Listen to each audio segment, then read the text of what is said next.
बिस्मिल्लाहिर्रहमानिर्रहीम। अस्सलाम वालेकुम नादरीन, आप यूट्यूब चैनल देख रहे हैं, मैं इमरान ख़ान हूँ। नादरीन, मुज़ाकरात के हवाले से क्योंकि जो कौमी कॉन्फ्रेंस बैठी उन्होंने मुज़ाकरात की बात की और उसके ऊपर एक रोला पड़ गया है। इमरान खान साहब की जानिब से मुज़ाकरात का कोई इशारा नहीं है। उन्होंने तो कहा कि स्ट्रीट मूवमेंट शुरू की जाए, लेकिन कौमी कॉन्फ्रेंस के अंदर मुज़ाकरात की बात की गई। ये एक कन्फ्यूजन है। इस पे पहले जो अलीमा खानम ने इंटरव्यू दिया, जो बातचीत उन्होंने की, वो मैं आपके सामने रखता हूँ।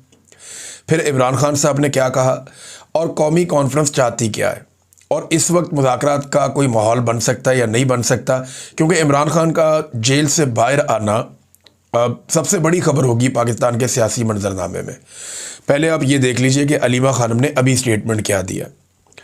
उन्होंने कहा जो भी मुज़ाकरात की बात करे वो इमरान खान का साथी नहीं है। किसको इमरान खान ने मुज़ाकरात का कहा है? इमरान खान ने किसी को मुज़ाकरात की इजाज़त नहीं दी। ये इमरान खान की फैमिली आपसे कह रही है कि जो मुज़ाकरात का कहे वो इमरान खान का साथी नहीं है। फिर उन्होंने ये भी कहा कि महमूद खान अचकज़ई ने कभी मुज़ाकरात की बात नहीं की। महमूद खान अचकज़ई क्या बात करते हैं मैं बड़ी अच्छी तरह जानती हूँ। महमूद खान अचकज़ई ने कहा कि तमाम सियासी पार्टियाँ जमहूरियत, रूल ऑफ लॉ और इंसानी हकूक़ के तहफ़्फ़ुज़ पर इकट्ठी हो जाएं। इमरान खान को मैं मना लूँगा, यही इमरान खान चाहते हैं। ये दहशतगर्दी की अदालत के बाद जब अलीमा खानम बात कर रही थी तो उन्होंने ये कहा। फिर अब फर्दर उन्होंने कुछ चीज़ें बताई, लेकिन पहले ज़रा हम रुक जाते हैं मुज़ाकरात वाले मामले पे। उन्होंने कहा जी इमरान खान के अल्फाज मैं दोहरा देती हूँ। इमरान खान ने कहा कि सुहेल अफरीदी को कहो कि खैबर पख्तूनख्वा से स्ट्रीट मूवमेंट की तैयारी पकड़े, यानी खैबर पख्तूनख्वा के अंदर जो स्ट्रीट मूवमेंट है उसकी तैयारी की जाए, शुरू किया जाए। तो एक तो स्ट्रीट मूवमेंट है, उस पर बाद में बात करते हैं, लेकिन पहले मुज़ाकरात पे देखिए। मुज़ाकरात की खबरों में यहाँ कुछ खबरें और भी छपी हैं। दावा ये किया जा रहा है कि इमरान खान साहब तो ये कहते हैं जी कि मुज़ाकरात नहीं करने हुकूमत से अभी, लेकिन साथ ही साथ इमरान खान साहब ने मुज़ाकरात का इख्तियार अल्लामा राजा नासिर अब्बास साहब और महमूद खान अचकज़ई साहब को दिया हुआ है। ये भी एक हकीकत है। और साथ ही साथ जो तहरीक की अनाउंसमेंट है वो भी उन्होंने करनी है बाहर मौजूद होते हुए। तो इमरान खान साहब की पार्टी को मुज़ाकरात के हवाले से कुछ जल्दबाजी करने की ज़रूरत नहीं है, क्योंकि इमरान खान साहब ने अपनी पार्टी को इस मामले से खुद ही बाहर कर दिया है। अब मुज़ाकरात होने किस चीज़ पे हैं, ये है बड़ा सवाल। कौमी कॉन्फ्रेंस में जो लोग मौजूद थे उन्होंने हुज्जत तमाम की। उन्होंने कहा नए इंतखाबात करवा दें और 2024 में जो इंतखाबात हुए उस धांधली के ऊपर इंक्वायरी करवाएं और चीफ इलेक्शन कमिश्नर तब्दील करवा दें। ये तीन चीज़ें तो इस वक्त हुकूमत नहीं होने देगी। देखिए, पीपल्स पार्टी और PMLN को एक ऐसी हुकूमत मिली है जो वो जानते हैं कि कभी भी उनकी नहीं थी। मुफ्त में 25 करोड़ अवाम के ऊपर उनको हुकूमत मिल गई। दुनिया के एक बड़े और ताकतवर मुल्क के ऊपर जो एटमी कुव्वत है उसकी हुकूमत उन्हें बगैर मैंडेट के मिल गई, और उन्हें यह भी पता है कि आइंदा उन्हें मैंडेट मिलना भी नहीं है। लिहाजा वो क्यों इस हुकूमत को ठुकराएंगे अगर उन्होंने इसे कबूल किया है तो। देखिए, अगर वो उसूल पसंद होते तो जिस वक्त ये हुकूमत उन्हें दी जा रही थी वो उस वक्त कह देते जनाब हमें हुकूमत नहीं चाहिए, हम इलेक्शन हार गए हैं। लेकिन उन्होंने हुकूमत को कबूल किया। हुकूमत कबूल करते वक्त उनके दिमाग में ये बात थी कि लोग इसे कबूल नहीं करेंगे, इसके खिलाफ रद्द-ए-अमल भी आएगा। लेकिन उन्हें इस बात का आइडिया था कि उन्होंने कुछ भी करके अब टाइम पूरा करना है। जब तक कि आप ज़ोर ज़बरदस्ती उन्हें नहीं निकालेंगे वो नहीं निकलेंगे। ये पॉलिटिकल स्टेटमेंट है जो बज़ाहिर मुझे लगता है कि आओ बैठो बात करते हैं, आओ इकट्ठे हो जाएं। और देखिए, आइडियल सिचुएशन तो ये है जो ख्वाजा साद रफ़ीक ने भी कहा, कुछ और लोग भी कहते हैं, जितने समझदार जर्नलिस्ट हैं वो ये कहते हैं कि एस्टेब्लिशमेंट को खूंटे से बांधने के लिए या एस्टेब्लिशमेंट को उसके आईनी किरदार के अंदर महदूद करने के लिए ज़रूरी है कि सारे सियासी स्टेक होल्डर इकट्ठे हो जाएं, तो ये काम ज़रा आसानी से हो जाएगा। देखिए, अगर सारे सियासी स्टेक होल्डर इकट्ठे हो जाएं तो एस्टेब्लिशमेंट को बड़े आराम से उसके आईनी किरदार में वापस भेजा जा सकता है। फ़ौज की सियासत में मुदाखलत ख़त्म की जा सकती है। लेकिन अगर ये इकट्ठे नहीं होते तो फिर ये नहीं होगा।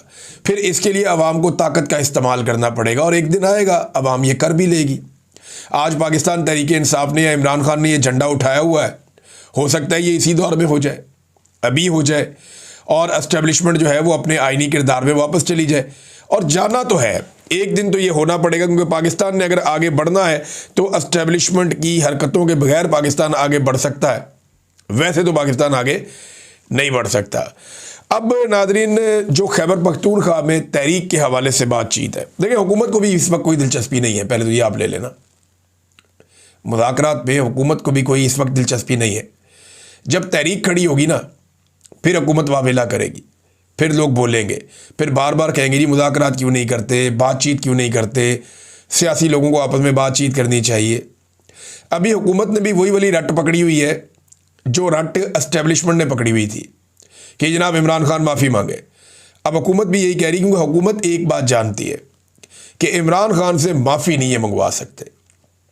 ये उल्टे लटक जाएं, सीधे लटक जाएं, ये जो मर्ज़ी कर लें, ये इमरान खान के पैरों में गिर जाएं, ये इमरान खान से माफ़ी नहीं मंगवा सकते। ज़बरदस्ती तो बिल्कुल नहीं मंगवा सकते, ये करके देख लें। इमरान खान कहता है जी हारता वो है जो हार मान लेता है, ये उसका नज़रिया है, इसके ऊपर वो खड़ा हुआ है, यही उसकी शख्सियत, उसका करैक्टर है। तो ये ऐसा नहीं होगा कि ये कहेंगे कि जी इमरान खान माफ़ी मांग ले और इमरान खान माफ़ी मांग लेगा, ये होगा नहीं।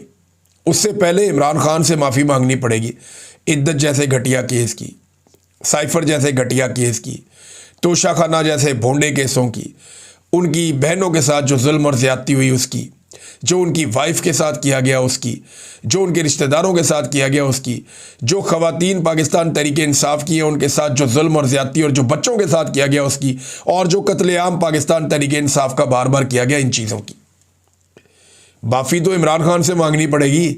अगर आवाम खड़ी होगी, किसी दिन बाहर निकल कर आ गए लोग, तो माफ़ी तो मांगनी पड़ेगी। अब तहरीक क्या बन रही है या स्ट्रीट मूवमेंट के लिए, देखिए स्ट्रीट मूवमेंट जलसे जुलूसों से नहीं होगी, ये ऐसे भी नहीं होगी कि एक जगह पे बाहर आ गए वज़ीर आला और लोग इकट्ठे हो गए, उनसे बातचीत होगी, तो स्ट्रीट मूवमेंट नहीं, ऐसे भी नहीं होगी। छोटे बड़े इकट्ठ हो गए, उनसे भी नहीं होगी। स्ट्रीट मूवमेंट जब ऑर्गेनाइज होती है ना, तो उसका एक तरीक़ाकार होता है। स्ट्रीट मूवमेंट कैसे बनती है, मैं आपको एक मिसाल दे देता हूँ कि हर शहर के अंदर, हर हलके के अंदर बाकायदा काउंटर्स लगते हैं, वहाँ पे नौजवानों की रजिस्ट्रेशन होती है, बड़े पैमाने पर नौजवानों को शामिल किया जाता है उस मूवमेंट के अंदर। नौजवान अपनी मेंबरशिप लेते हैं उस मूवमेंट के नाम के ऊपर, और फिर लाखों की तादाद में लोग जुड़ते जाते हैं। आपको एग्जैक्टली पता होता है कि किस तहसील में, किस इलाके में, किस हलके में, किस ज़िले में और किस डिवीज़न में आपके कितने नौजवान तैयार हैं इस तहरीक के लिए। इस तरीके से एक तहरीक बनती है।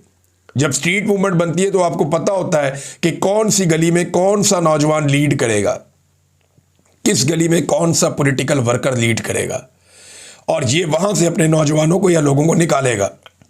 ये होती है स्ट्रीट मूवमेंट, ये इसकी डेफिनेशन है।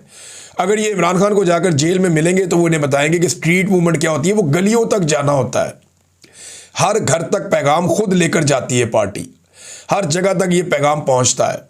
इसमें हज़ारों लोग तो सिर्फ वो होते हैं जो करिया करिया, गली गली, नगर नगर, हर गली कूचे में, हर जगह पे पैगाम लेकर जाते हैं और हर जगह पे अपने नुमाइंदे मुकर्रर करते हैं कि जब कॉल आ जाए, तो क्योंकि स्ट्रीट मूवमेंट शुरू हो गई है तो आपने हर गली से इस तरीके से लोग निकालने हैं और इस जगह पे आपने एहतजाज करना है। This is called street movement. क्या वो शुरू हुई? अभी मेरे ख्याल में उसकी तैयारियां हो रही होंगी, लेकिन अभी तक ग्राउंड पे स्ट्रीट मूवमेंट के हवाले से कोई एक्टिविटी नहीं हुई।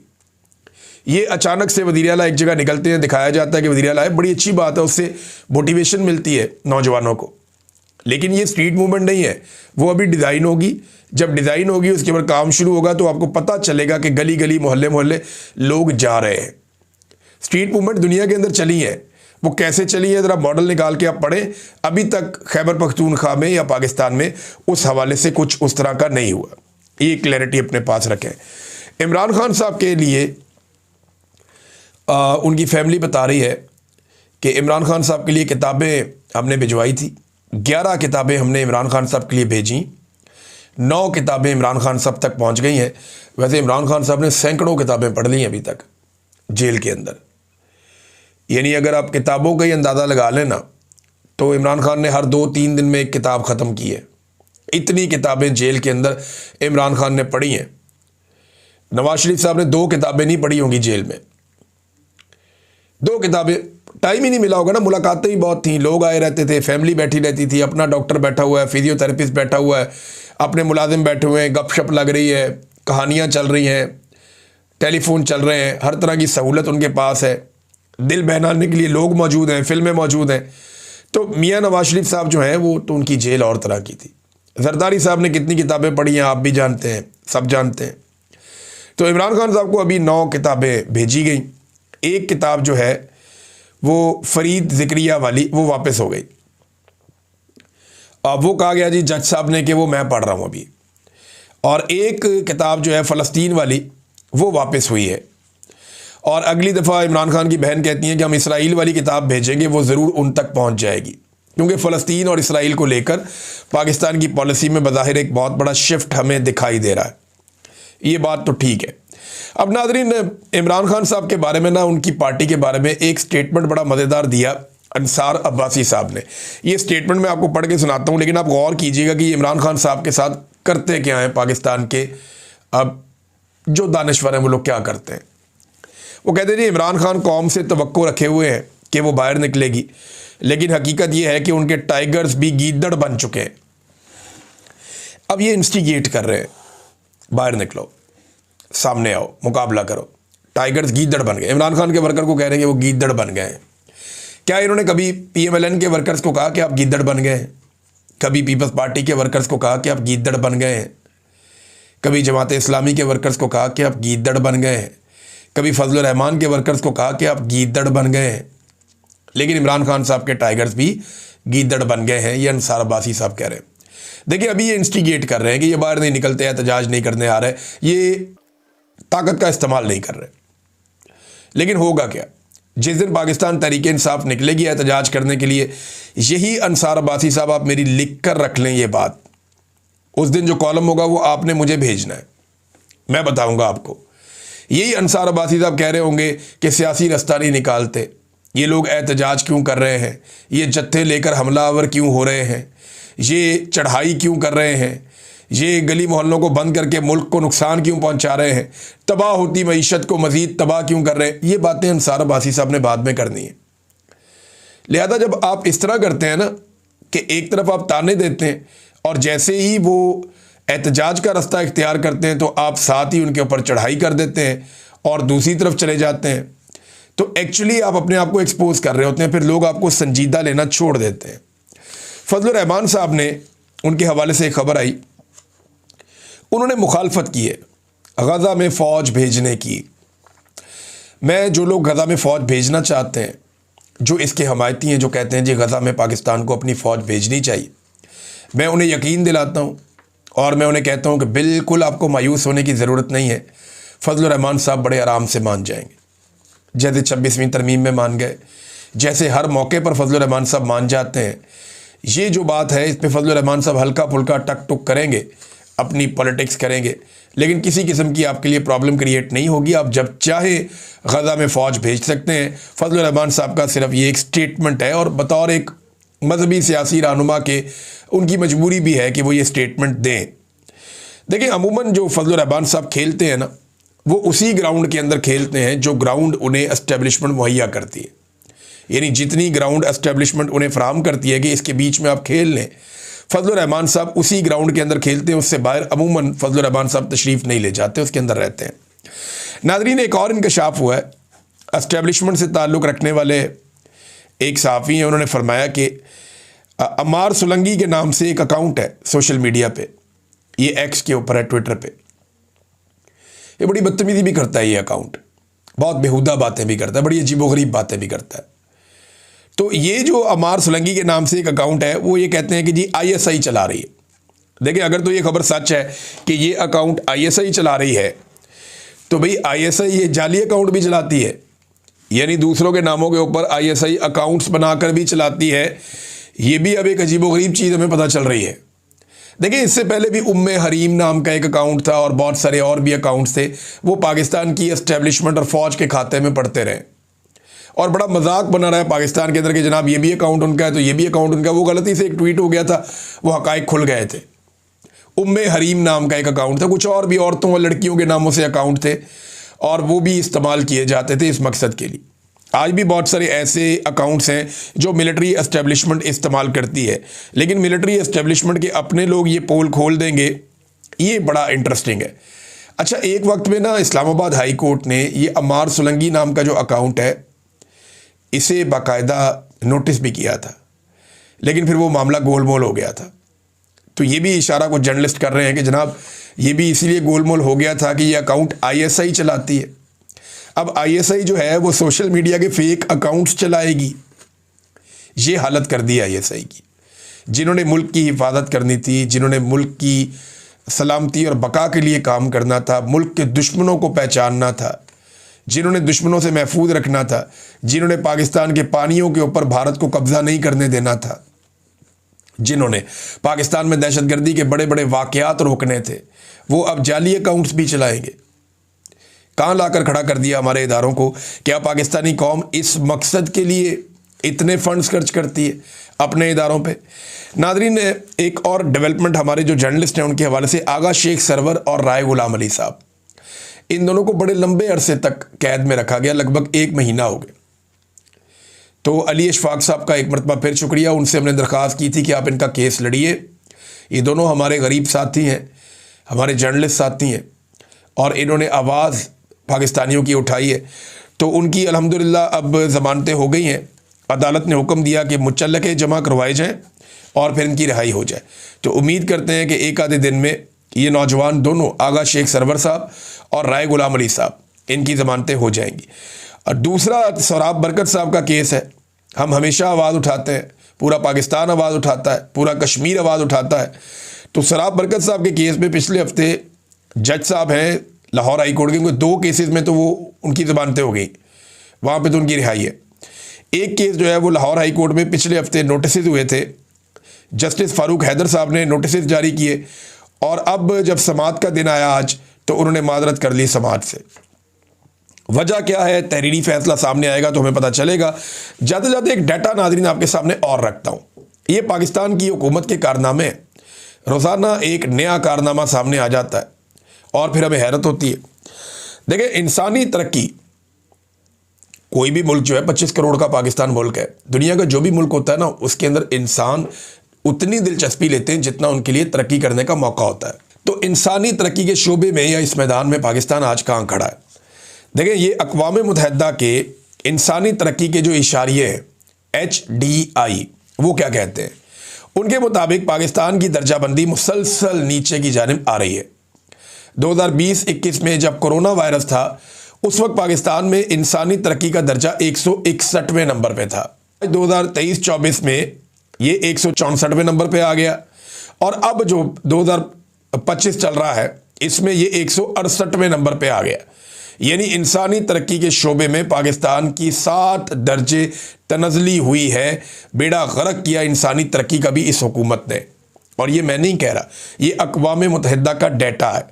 नाज़रीन, एक पाकिस्तान तहरीक इंसाफ ने बड़ा सख्त ट्वीट किया, मैं आपको पढ़ के सुनाता हूँ। ये आसिम मुनीर साहब के बारे में है।